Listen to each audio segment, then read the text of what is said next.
பெண்களுக்கான இடஒதுக்கீடை யாரும் இங்கே எதிர்க்கலை. இந்த மசோதாவில் மறுசீரமைப்பு, தொகுதி மறுசீரமைப்பு அதை தான் எதிர்க்கிறாங்க. பாஜக ரொம்ப சௌரியமாக பாஜகவும் அதிமுகவும் என்ன பண்ணுறாங்க, இது பெண்கள் மசோதாவே எதிர்க்கிறாங்க, இடஒதுக்கீடு மசோதாவே எதிர்க்கிறாங்க. இது ரொம்ப ஹைலி டெக்னிக்கல் விஷயமா இருக்கிறதுனால பாமரர்களை திசை திருப்பது ஈஸி. பாமரர்கள் ஈஸியாக திசை திருப்பலாம். இவர் சொல்கிற மாதிரி பெண்களுக்கு எதிராக இந்தியா கூட்டணி வாக்களிச்சுன்னு சொல்கிறார் பார்த்தீங்களா, விஷயம் அது இல்லை. அதுக்குள்ளே நுணுக்கமாக போனால் தொகுதி மறுசீரமைப்புக்கு எதிர். ஆனால் உள்துறை அமைச்சர், இந்திய நாட்டின் உள்துறை அமைச்சர் பொய் சொல்கிறார் சொல்ல, உண்மைக்கு மாறாக நாட்டை வழி நடத்தினார். எப்படின்னா, மசோதாவில் அந்த விஷயமே கிடையாது. 50% விஷயமே மசோதாவில் கிடையாது, அந்த பில்லில் கிடையாது. என்ன இருக்குன்னா, தொகுதி மறுசீரமைப்பு கமிஷன் போடுவோம். அந்த கமிஷன் வந்து சமீபத்திய சென்சஸ் கணக்கீட்டின்படி மக்கள் தொகைக்கேற்ப தொகுதி மறுசீரமைப்பை செய்யும். சமீபத்திய கணக்கெடுப்புன்னு என்ன, 2011 அப்புறம் கணக்கெடுப்பு கிடையாது. அப்போ 2011 கணக்கெடுப்பில் நீங்கள் பண்ணீங்கன்னா தமிழ்நாட்டுக்கு இழப்பு.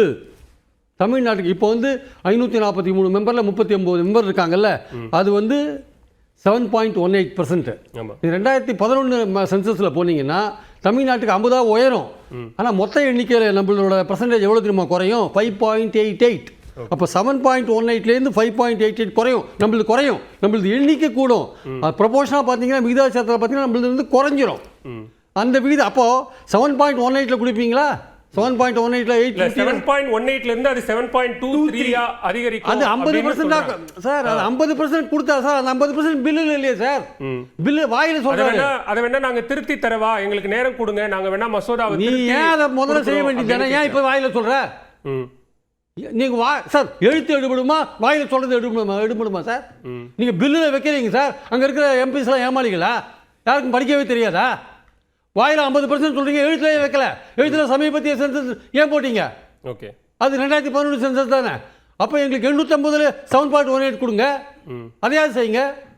அப்போ மக்களை ஏமாத்துறீங்கல்ல, மக்களை திசை திருப்புறீங்கல்ல.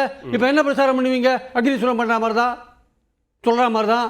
பெண்கள் இடஒதுக்கீட்டுக்கு எதிராக இந்தியா கூட்டணி திரும்பி விட்டது. ஐயா, விஷயம் இதுதான் ஐயா. நீங்கள் 50% நீங்கள் பில்லில் கொண்டு வந்தா எடுத்துருக்க மாட்டாங்களே நிறைய பேர். இதில் நிறைய பேர் வேற மாதிரி முடிவு எடுத்திருப்பாங்களே. அப்போது நீங்கள் நாட்டை பொய் சொல்லி திசை திருப்ப பார்த்தீர்கள் என்ற குற்றச்சாட்டு என்டிஏ கூட்டணி மேல் விழுகிறது. அதுதான் உண்மை.